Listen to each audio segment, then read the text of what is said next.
દાહોદના સંજેલી પંચમહાલ ડિસ્ટ્રિક્ટ બેંકનો બચત એજન્ટ છેલ્લા 5 દિવસથી ગુમ થયો છે. જે અંગે ફરિયાદ સંજેલી પોલીસ સ્ટેશનમાં ચીમનભાઈ ભાભોરના પત્નીએ કરી છે. સંજેલી પોલીસે તપાસનો ધમધમાટ શરૂ કરતા કડાણા ડેમ પરથી બાઇક મળી હોવાની વિગતો સામે આવી રહી છે. પોલીસના સીસીટીવી કેમેરા સહિતનો તપાસનો ધમધમાટ શરૂ કરેલો છે.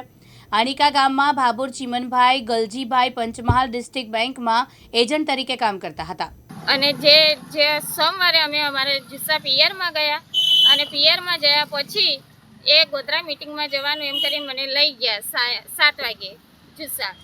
તો ત્યાંથી એ મંગળવારે ગોધરા મિટિંગમાં ગયા એની પછી પાછા સવારમાં 7 આવ્યા છે અને આયા ચા બનાવી મેં પીધું છે, આરામ બી કર્યો અને એની પછી મેનેજર જોડે વાત કરીને ગયા છે રંધીપુર સાહેબને મળવા માટે. એની પછી મને મેનેજર બપોરે આવીને પૂછે છે કે ક્યાં છે. પછી મારા ઘરવાળાએ મને 2 વાગે ફોન બી કર્યો છે, વિડીયો કોલ, અને કીધું કે મારે ખાવું છે, મારે માટે જમવાનું બનાવ, મને ભૂખ લાગી છે, જે બનાવવાનું હોય જલ્દીથી તું બનાવ દેખાવા. તમારા ઘરવાળા કઈ બેંકમાં જોબ કરતા હતા?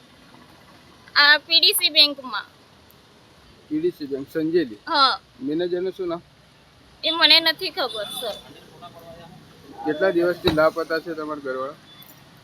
બુધવારથી. આ બાબતે કોઈને જાણ કરી તમે? આ બાબતે અમે પછી પોલીસ સ્ટેશનમાં 8 તારીખે જાણ કરી શુક્રવારે. દીપ્તેશ દેસાઈ, દિવ્યાંગ ન્યૂઝ, સંજેલી, દાહોદ.